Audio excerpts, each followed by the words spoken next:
प्यारे बच्चों, सुप्रभात। कल आपने दादी माँ पाठ के शब्दार्थ किए थे, जो आपने अपनी कॉपी में लिख लिए होंगे और याद भी कर लिए होंगे। अब हम प्रश्न उत्तर करेंगे। तो बच्चों, शुरू करें प्रश्न उत्तर। चलो करते हैं। पहला प्रश्न है, लेखक को अपनी दादी माँ की याद के साथ साथ बचपन की और किन किन बातों की याद आ जाती है। बच्चों, आपने पढ़ा था कि जलाशयों के झाग भरे पानी में नहाना, किशन भैया की शादी के समय औरतों द्वारा भी न करना, और रामी की चाची धनों पर दादी माँ का बिगड़ना, और फिर उसके ऋण मुक्त करके 10 रुपये का नोट देकर कहा कि जैसी तेरी बेटी वैसी मेरी बेटी। आपने पढ़ा है ना पाठ में। तो देखो, अब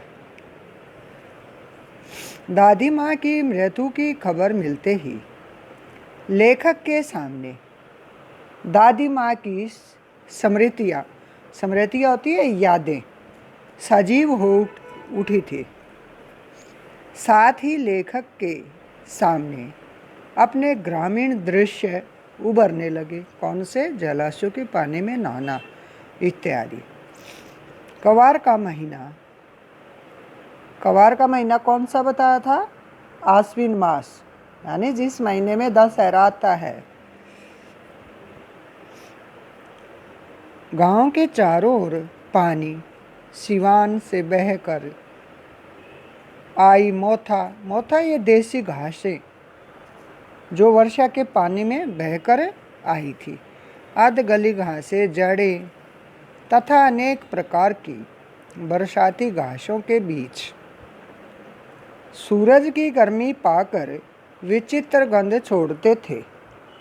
यानी जब वर्षा का पानी है और उसमें तरह तरह की घासें बहकर आती हैं, तो उसमें एक दुर्गंध हो जाती है। जब गर्मी पड़ती है तो उस पानी में दुर्गंध हो जाती है। बीमार होने पर लेखक का उस गंध युक्त पानी के स्नान से वंचित रहना और दादी माँ का दिन रात लेखक की सेवा करना, ग्रामीण रीति रिवाजों के से परिपूर्ण विवाह तथा अभिनय करती औरतों द्वारा लेखक का पकड़े जाना, ये सभी स्मृतियाँ लेखक के मस्तिष्क में उभर आई थी। जब वो बीमार था, दादी माँ ने उसे चादर ओढ़ा कर लेटा दिया था, और एक उसका ममेरा भाई लेखक का, उसका क्या नाम था? राघव। वह भी लेट आया था। देर से आने के कारण बारात में न जा सका था।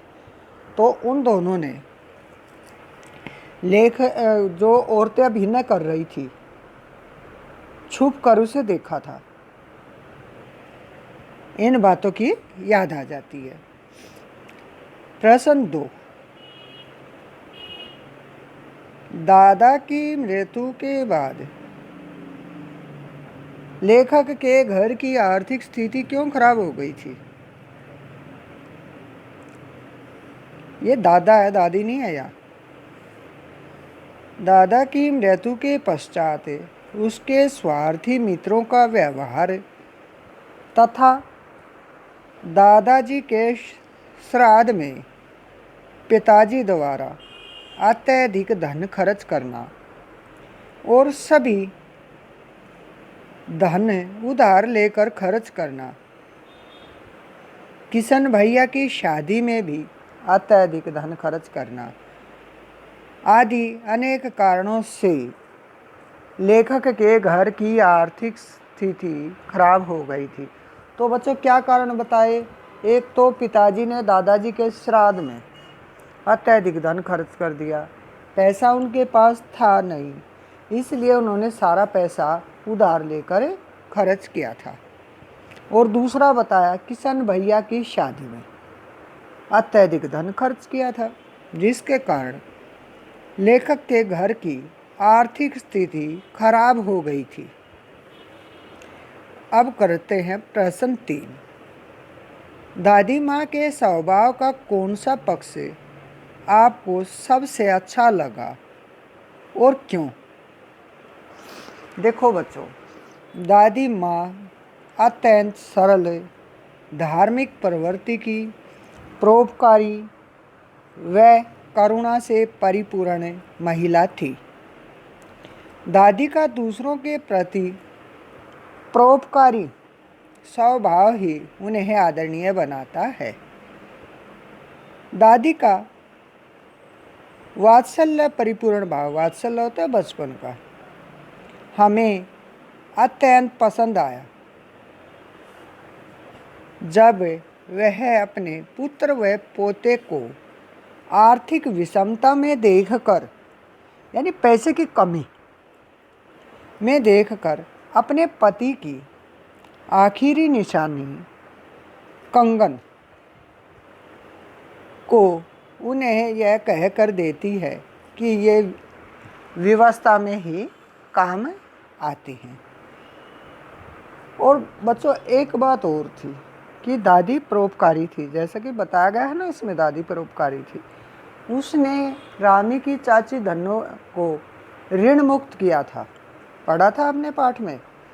और जब उसकी बेटी की शादी थी तो 10 रुपये का नोट देकर कहा था कि धन्नो, जैसी तेरी बेटी है वैसी मेरी बेटी, 10-5 के लिए लोग हंसाई न हो। ये बातें आपने पढ़ी होगी। तो आप दोनों में से कोई भी लिख सकते हैं, क्योंकि दोनों में उसका परोपकारी स्वभाव ही झलकता है। इन प्रश्नों को आप ध्यानपूर्वक अपनी कॉपी में लिख कर याद करोगे। धन्यवाद।